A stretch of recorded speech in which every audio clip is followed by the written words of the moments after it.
What's up? This is gonna be the hold on a second, fourth video that I'm gonna upload to YouTube today, but it's the third video that I'm recording. This one is about my current mental well-being, and basically it's I have had this on the back burner for a couple months. I basically would rather, or in the past, I would have rather just not talked about how I was feeling and just pretended that I didn't feel anything, which is the whole problem.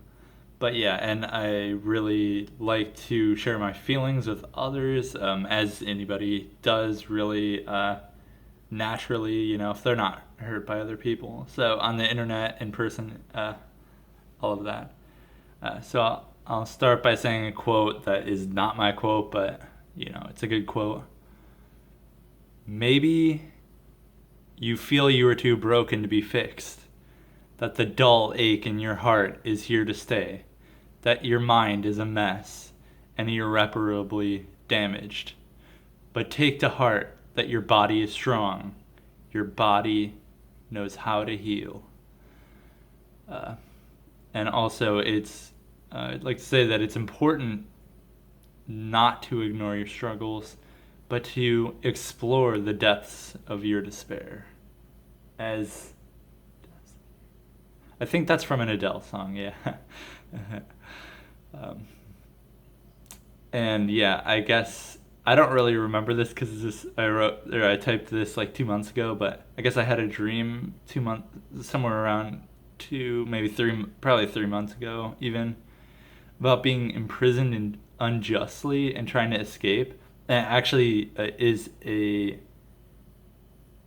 it creates the perfect foundation of how I actually felt back then, and even still feel sometimes now. I feel suffocated, or in the past have felt suffocated, stuck, and heartbroken, but not heartbroken like about a certain person or something, but just about life in general. So suffocated, especially with the summer weather, then I would just be hot all the time, and just just my body was on fire. Which, if you can channel that energy, being on fire, then you have extra energy, basically in your presence, and you can use that energy for good. But I didn't in the past, but I'm working on it now. And being stuck, well, I have 11 tips that I found online for how to get unstuck. Just simple tips. Work on small tasks, take a break, upgrade yourself, so aka work on yourself, talk to a friend, realize you don't have to be perfect, paint a vision to work toward, read a book, take a nap, remember why you're doing this. Whatever you're doing, remember why you're doing it. And if you don't really have a reason why you're doing it, then just stop doing it. Find some competition, so anything that creates competition, with yourself, with others, with sports, etc. And to go along with that, exercise. Yeah, and I kind of already said it, but the third one, that how I felt, was that I was heartbroken. So it was almost like literally okay, so people, when their loved ones die, sometimes their heart basically breaks and they end up dying after. They die of a broken heart. And that's how I felt, just heartbroken that just things were not working out, especially with poker, that I just kept losing and losing and losing. And in reality, I wasn't really doing anything to improve the situation. All I was doing was I kept playing. I wasn't studying. I didn't drop in stakes, which I should have. So it definitely was a recipe for disaster. And so these feelings of feeling suffocated, stuck, and heartbroken led me to feeling like I was a failure and that I hated myself, which caused me to revert to apathetic depression most of the time, 90% of the time, where even simple tasks like brushing my teeth or taking a shower are extraordinarily difficult. And for as far as taking a shower being difficult, there's a one poem, spoken word poem or whatever, that the one guy did, and I forget what it's called, but something about the hardest thing is to take a shower. So if you want to go check that out, it's really good. Um, but also manic feelings I had sometimes, and that's when like basically my energy was higher. And so when my energy was higher, or at least when I knew that my energy was higher, then I was able to actually convert that into positivity a little bit more, even though it wasn't in a healthy way necessarily.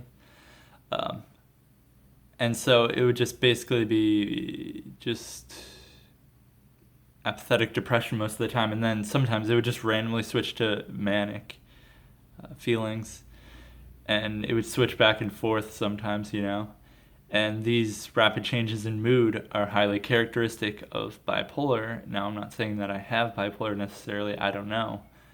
But it basically caused me to go from feeling totally suicidal to being excited about life in a matter of 30 seconds even, at sometimes. These mood swings deprived me of energy that I could use for more meaningful things otherwise. I think it was like 2-3 months ago, whatever, that I started taking CBD again, and I felt great for a few days, and then all of a sudden I think I had a losing day in poker, and the apathy came back completely, and worse than it felt like worse than ever before. But that's not the end all be all. So, suffering is an opportunity. Hold on a second. It really is. Pain is a part of our temporal experience. Your feelings express your needs that aren't being met. If you feel stuck, you need change. Wait. So, you feel what you need, literally. Look at your symptoms and you'll find your problems and solutions. So if you feel stuck, you need change. If you feel nothing, you need to feel something. If you're frustrated, or if you become frustrated, your ego hasn't been stroked to its heart's content. If you feel alone, you need social connection. Not just being around others, but feeling like you're connected to others. If you are bored, then you need to be active. If you feel hot, you need cold, feminine energy, alkaline energy.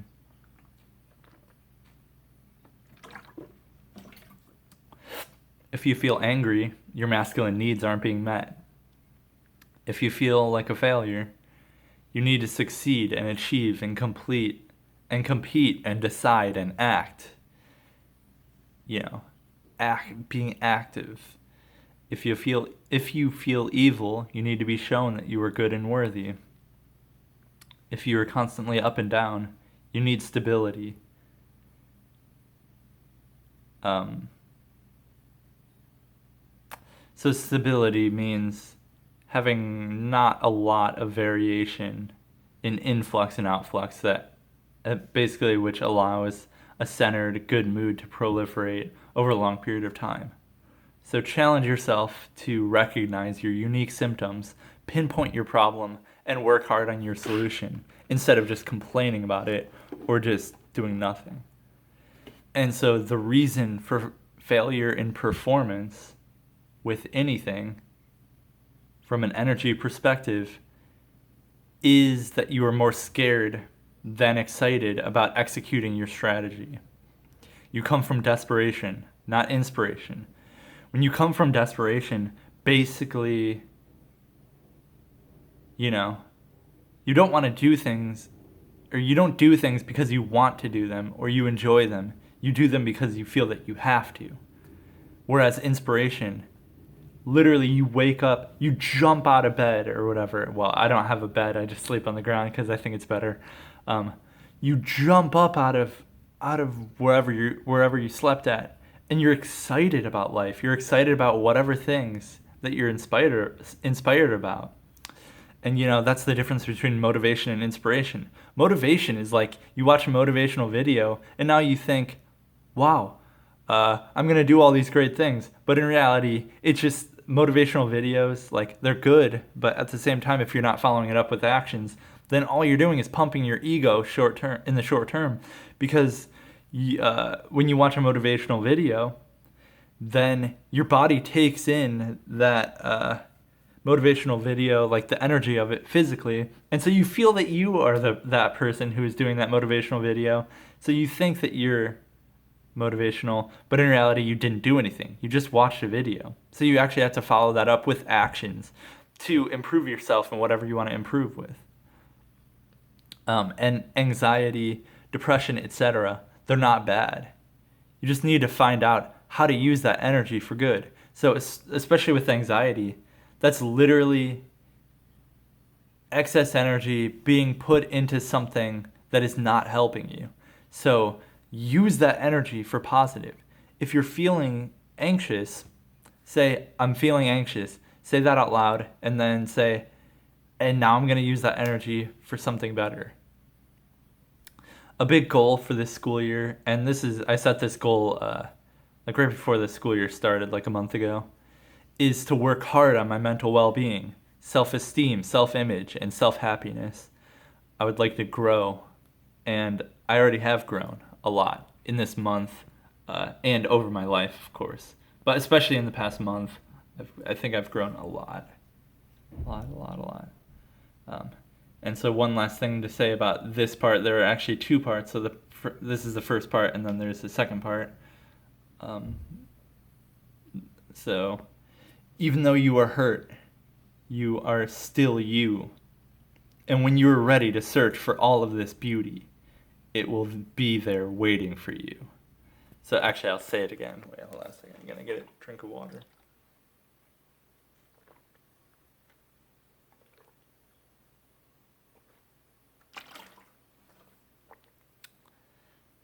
Wait, maybe a little bit more.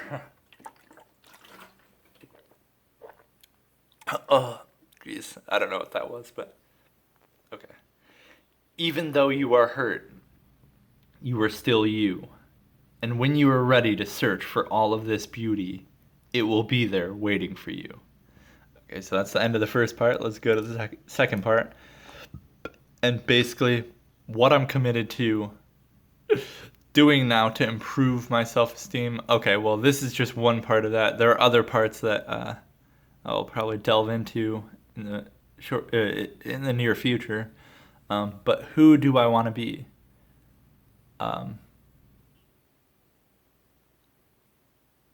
So, number one, I think I've said this in a video, that I'm a unicorn. I truly do believe that I'm mystical. If you really know me, then you will want someone as good as me in your life or around you or whatever. But no one thinks it's this possible to be like me. It's like it's kind of a paradox. So what I really want to be is like that I know who I am and that I'm me and I don't hold back at all. That I'm eternally grateful. If you're grateful, you're loving life. Life is lovely, literally. If you're not grateful, it's like you're down and out. You're essentially dead, completely lifeless, while still continuing through life, but without a real purpose. The last time I went to Cedar Point, there was this guy, or I don't know if it was the last time I went or the time before that, but like this year that I went, this guy, we were on the Val Raven, which is a ride, and this guy with a peach shirt, the same one that my dad has, and literally he seemed to be genuinely happy. Like he was there with his family. He was literally so grateful just to be in that moment. Like, I don't know if I've ever seen someone as happy as him. And like, that's what I want to be in most moments, like as much as I can, And so, really I want to appreciate and love my life and to be grateful for my family and friends, for myself, everything in life. to be grateful that I'm even able to breathe, sleep, eat, to live, and I want to smile in every moment, appreciate and take in everything as fully as possible. And I would also like to be outgoing and friendly and not affected by fear, like especially social anxiety. I'd like to be resilient, so that means not being negatively affected by being bad beat in life or by life. So that means like something bad happens, that it's okay that you recover really quickly because you're abundant. You don't worry about something bad happening, because then you can just continue and just recover from it quickly. I'd like to be awesome, epic, high energy, always lucky, always smiling and laughing, joyful, to be the end boss of life. To use I don't know if it's from poker, but I know it from poker, the poker term, to be an end boss, which just means you're just the best. Like, not the best, but like, just everybody envies you in a way, And to be both balanced, aka grounded, and unbalanced. So able to adapt and adjust with changing energy and intuition. And also to be both comfortable and uncomfortable. So uncomfortable means trying new things, changing, and that's where actual growth happens. But also to be comfortable too, because then that's when you can get things done, I would also like to feel emotional sometimes as well, and that's something that sometimes I do hold my emotions in, and it sucks. But to not be emotionally apathetic, to feel how you really feel instead of just pretending like it's not there. And also to be a little bit edgy sometimes, to have a chip on your shoulder, but in a healthy way, to be unpredictable. I would like to be so that, maybe I wake up one day and I bike 30 miles just because. Or another day I wake up and decide to win a poker tournament for $5,000 or $50,000 or $1 million. And also to have both humility and confidence. So humility, you don't hold yourself in too high of regard, but also you're still confident in yourself. So that's who I want to be, and I'm quickly becoming those things. What do I want to do? So to put it simply, I want to be more of an active, I don't know why I put my thumb up, but I want to be more of an active part of my own life, You don't want to be just a passive consumer or observer or whatever, as most people are, like almost everybody. So instead of passively listening to music, I want to sing along to the music out loud, sometimes as loud as I possibly can, disturbing my neighbors. To make up my own lyrics as the song goes if I don't know the lyrics. I want to dance. I want to create my own music. To create the beat, the lyrics, the singing or rapping or whatever it is, all of it. And I want to worry about how I feel instead of my goals. Because goals, in my opinion, goals are not helpful, because then you just set expectations, like say for poker. If my expectation is that I'm going to win this tournament, and there are 500 people who enter the tournament, then that's setting an unrealistic expectation. So every time I don't win the tournament, then my self-esteem goes down a tiny bit. Whereas if I just focus about how I feel, did I play well? Maybe I got unlucky. Who cares if I got unlucky, Move on to the next tournament. I play multiple tournaments at a time. Who cares if you get knocked out, Whereas if you have a goal like, I'm going to make $10,000 this month or something, then if you don't hit that goal, you feel like a failure, and it hurts your performance in the future. And I'd like to be more kid-like and not worry about how other people think.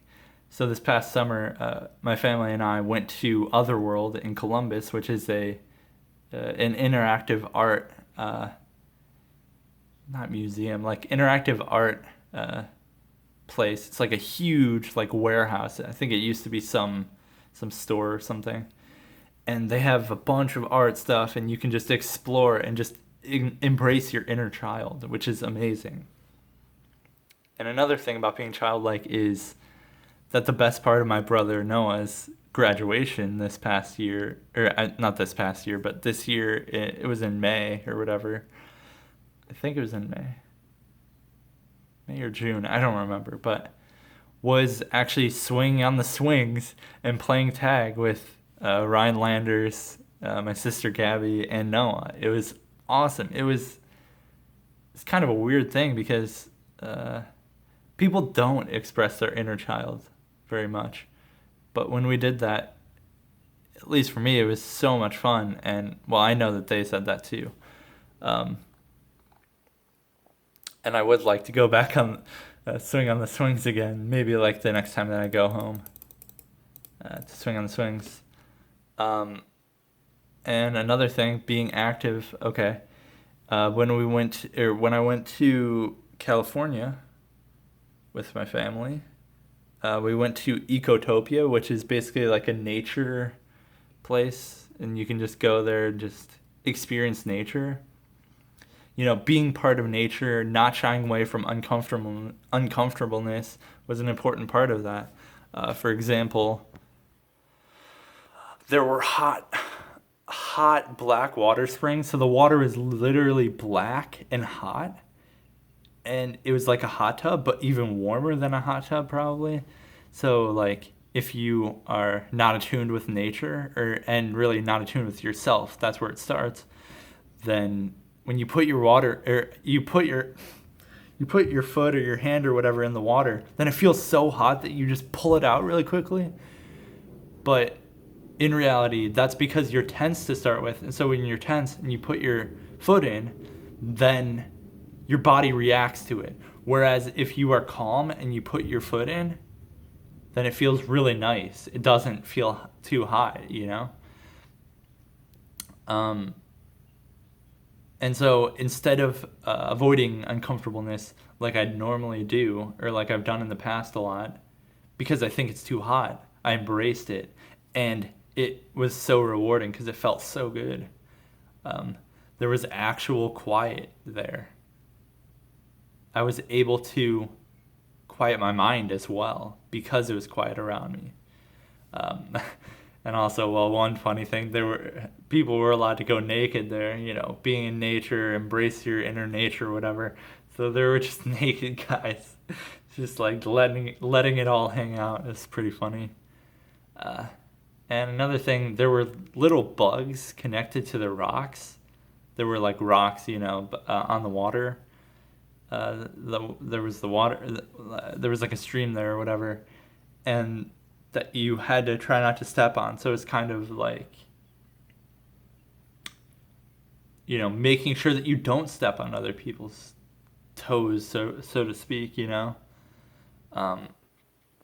And to add to that, you should be seeking discomfort and getting uncomfortable. You know, comes from Yes Theory, a YouTube channel, really good YouTube channel. And it's important to take safe risks. You should be taking risks all the time, probably even every day. At least one risk, you know, or two, or five, or 20, you know, if you're able to.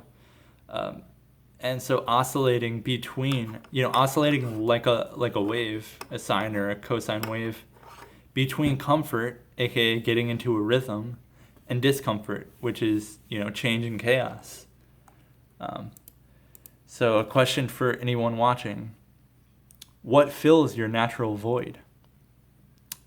The way to happiness comes through two things. Number one, the absence of trauma and neuroses and anxieties. And number two is an active presence of pure joy. So literally a lot of the time, people are so bogged down by their own trauma and neuroses that they're not able to experience life really, or not that much. And so when you don't have that anymore, for example, after you meditate, then you feel a sense of bliss, you know? And on the other hand, sometimes you can still have the trauma and it's still there, and you still feel an active presence of pure joy, you know? So, yeah. And like one other thing is, one thing that I want to focus on in the coming weeks, maybe months, years, maybe the rest of my life, is synchronicities. So it's when seemingly random things happen that aren't actually random and are not mere coincidences. It's like the universe, like you send an energy out to the universe and it sends back in synchronicities, like, hey, you're doing this, you're doing the right thing, like you're working on yourself, etc. And so I'll read a quote from Sun Tzu. Opportunities multiply as they are seized. So the more you actually go for opportunities, become uncomfortable, try new things, embrace change, then more opportunities will come. And once more opportunities come, then you will succeed and improve, and your self-esteem will go up, and you'll be able to go into a flow state much quicker and for longer periods, and you'll be able to achieve more. And one other thing basically is that connecting with others is key on the spiritual path. So by others, I don't mean just other people, although connecting with other people is also important, but connecting with other people within yourself. So if you think you're a shy person or an introverted person, then connect with your extroverted or friendly self. Talk to a random person on the street or something, or in class, or on the internet, or whatever, And if you are extroverted, then work on introverted things like analyzing your behavior or something, aka introspection. And this could go for any characteristics or anything really. Is just, what do you lack? Okay, then try to connect with those things. So if you are afraid of trying meditation, then try it. You have to try it. And you have to try it multiple times, because it might not work the first time. Like it might not be successful the first time, but that's okay. Like sometimes you're just going to fail, and that failure is not a bad thing if you embrace change. Another thing is, maybe you might say, well, yeah, vegans are right because they,